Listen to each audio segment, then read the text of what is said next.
Hello বন্ধুরা, কেমন আছো সবাই? আশা করি সবাই ভালো আছো। তো এই ভিডিওটা হচ্ছে হিয়ার জন্মদিনের ভিডিও। দেখতে দেখতে হিয়ার সাথে আমাদের একটা বছর কেটে গেল। তো খুব মজা করে ওর জন্মদিনটা সেলিব্রেট হয়েছে।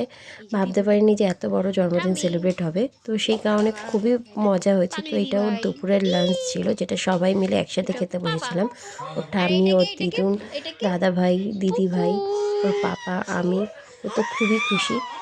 এইটা দেখে, যে ওর মুখের হাসিটা দেখে আমাদের সবার মুখেই আরও বেশি খুশি। কারণ হচ্ছে ওর খুব দাও। শরীরটা খারাপ হয়ে গেছিলো। আমরা খুবই কষ্ট পেয়েছিলাম। দাও না। ভাবতে পারিনি যে এরকমভাবে ওর জন্মদিনের আগে ও এতটা অসুস্থ হয়ে পড়বে।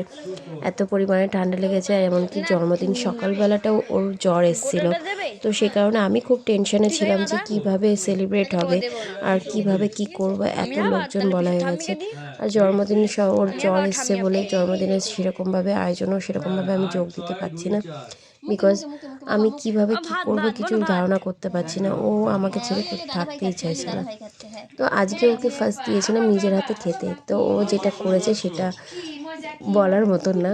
একটাও ভাত তো মুখে তো যায়নি, সব নিচে ছিল। মুখে মুখে মুখে মুখে যত চেষ্টা করেছি খাওয়ানোর, ওই সব নিচে ফেলে দিয়েছে। তো এরকমভাবে মজায় দুপুরটা কেটেছে। দুপুরবেলায় মেনুতে ওকে দেওয়া হয়েছিল 5 রকম ভাজা, 5 রকম মিষ্টি। ও যেহেতু তরকারি সেরকম খায় না, সে কারণে ওকে মাছ ভাজা, ডিম সেদ্ধ এগুলোই দেওয়া হয়েছিল। আর আমাদেরও ছিল মাছের ঝোল, বাঁধাকপি, ডাল, ভাত, তো পায়েস এটাও আমাদের মধ্যেও ছিল। তো এইটা গেল দুপুরবেলার মেনুটা। দুপুরবেলা আমরা খুব মজা টজা করে তারপর সেখান থেকে দুপুরবেলায় চলে গেলাম। ওকে খাইয়ে দাইয়ে দিয়ে দিলাম দিদুনের কাছে। তো আজকে বার্থডে উপলক্ষে আমরা সবাই তো খুবই খুশি।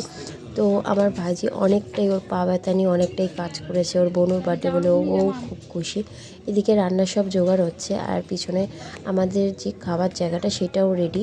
আমাদের খুব ইচ্ছে ছিল যে লাইট দিয়ে এক একটা ছাতার মাঝখানে লাইট থাকবে, প্লাস ছাতার মধ্যে আমাদের খাওয়া দাওয়াটা হবে, কোনো প্যান্ডেল হবে না। এদিকে তো বাবু ছাদের মধ্যে খুব মজা। তার যে শরীর খারাপ ছিল, সকালবেলা জ্বর হয়েছিল, সেইটাই যেন সে নিজে ভুলে গেছে। তো গেট সাজাতে শুরু করলাম। যে আমরা যেহেতু নিজে থেকে প্ল্যান করেছিলাম যে আমরা নিজেরা সব কিছু করব, সে কারণে গেট সাজালাম আমি, আমার হাজব্যান্ড, আর দিদিভাই আর দাদাভাই মিলে। তারপর তো সন্ধ্যাবেলায় সব ডেকোরেশন কমপ্লিট করে সবাই আসলো, কেক কাটা হলো, আর খাওয়া দাওয়া শুরু হলো।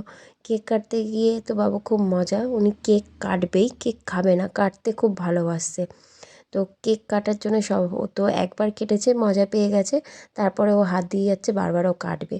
তো ওকে ধরে কেক কাটানো হলো। তারপর কেক টেক কাটিয়ে ওর পাপা কেক খাওয়ালো, আমি কেক খাওয়ালো, আমার দিদিভাই কেক খাওয়ালো।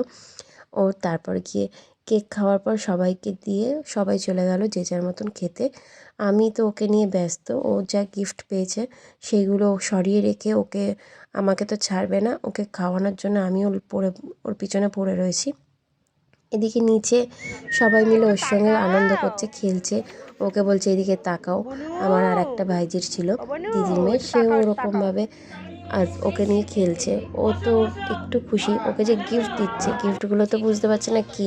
ও ব্যাগটাকে হাতে নিয়ে শুধু দেখে যাচ্ছে যে ব্যাগগুলোর ওর খুব পছন্দ হচ্ছে। কারণ বিকজ ব্যাগ, ও আগাগোড়াই ব্যাগ আর প্লাস্টিক এগুলো খুব পছন্দ করে। লাগছে। তো এখানে খাওয়া দাওয়া শুরু। এখানে খাওয়া দাওয়ার প্ল্যান এরকমই হয়েছিল। আর এখানে আমার পুরো গেটটা আমি নিতে পারিনি, এটা এরকমভাবেই গেটটার ভিডিওটা নিতে হয়েছে। আর কেক কাটার ভিডিওটা তো বলবো কি, যে কেক যখন কেটেছি তখন অর্ধেক লোক বাইরে, অর্ধেক লোক ভেতরে। তো সেইভাবে পুরো লোক আর ভিডিওর মধ্যে আসেনি, বিকজ অতটা আমার ভিডিও করতে পারছিলাম না। আর অন্যরাও যেরকমভাবে ভিডিও করছিল, সে আমার ভাইজিটাই করছিল ভিডিও, আর বাকিদের কাছ দিয়ে ভিডিও নিয়ে আমাকে করতে হয়েছে। এখানে আমার বৌদি সবাই ওরা খেতে বসেছে। আর বাবু পরের দিন তো এইটা হয়েছে মজা। আমার ছিল কাজ, আমি কাজের মাঝখানে ব্রেক নিয়ে একটু ঘুমিয়ে পড়েছিলাম।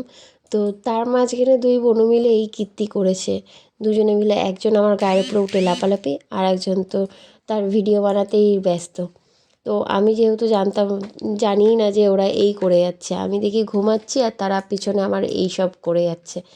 উনি তো বাবু খুব মজা, বিকজ টেডিগুলো ওর মধ্যে বাঁধা রয়েছে, ওইগুলো ওকে বের করে দিতে হবে, ও খেলবে।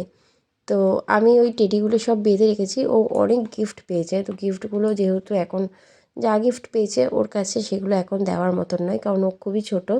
এইগুলো নেওয়ার মতন বয়স হলে আমি তখন ওকে আস্তে আস্তে সব বের করে দেবো, কারণ ও নিয়ে খেলতে শিখবে। এখন বের করে দিলে জিনিসগুলো নোংরা হয়ে যাবে, ও কিছু ইউজ করতে পারবে না, আর বড় হয়ে কিছু বুঝতেও পারবে না। তো সেই কারণে আমি ওর ছোটোবেলার থেকে সব স্মৃতি একভাবে রেখে দেবো। ছোটোবেলার বার্থডে থেকে যা পেয়েছে সেগুলো যেন বড় হয়ে নিয়ে খেলতে পারে। তো দিদিভাই আরও এই নিয়ে তো খুব খেলে মজা করছে। ওর যে শরীর খারাপ ছিল বা ওর যে এখনও পর্যন্ত একটু শরীর খারাপ আছে, সে সব কিছু ভুলে গেছে। এত দুষ্টুমি, দিদিভাইকে পেলে সব ভুলে যায়, তখন কাউকে দরকার পড়ে না। দিদিভাইকে দেখলে তো চিৎকার যা শুরু হয়, তখন দিদিভাই যে কী ওর কাছে সব কিছু। দিদিভাই ওকে যা বলবে ও তাই করবে। এখান থেকে যাচ্ছে টিকটিক দেখতে। বাবা খুব মজা, টিকটিক দেখে প্রথম প্রথম ভয় পেত, কিন্তু এখন আর ভয় পায় না, এখন খুব মজা করে। তো বার্থডের কিছু পিক আমি আর সব শেয়ার করতে পারিনি। তো এইটা হচ্ছে ওকে জোরজবস্তিভাবে তোলা কিছু ফটো। ও অনেকক্ষণ ধরে ডাকছে, বোনু আয় ফটো তুলবো ফটো তুলবো, কিছুতে আর ও কেন কারো কোলে যাবে। এখানে তো সবাই খেতে বসেছে সেটার ফটো। এখানে আমার বৌদি ও ঘোড়া চড়ছে, কাকু এরা সবাই। আর আমার ভাইজির একটা বান্ধবী এসেছিলো, সেই বান্ধবী। ও ফার্স্ট টাইম এসছে, ওর সঙ্গেও আমি সেরকমভাবে কথা বলতে পারিনি। এখানে আমার দাদাভাইয়ের ফ্রেন্ড, দাদাভাইয়ের শাশুড়ি, দাদাভাইয়ের ফ্রেন্ডের বউ, এরা সবাই রয়েছে। দাদাভাই, দাদাভাইয়ের শালা, বৌদির জামাইবাবু আর দাদাভাইয়ের ফ্রেন্ড, এরা সবাই মিলেই খেতে দিল সেখানে সবাইকে। কীভাবে ফটো তুলবো কিছু ভেবে উঠতে পারিনি।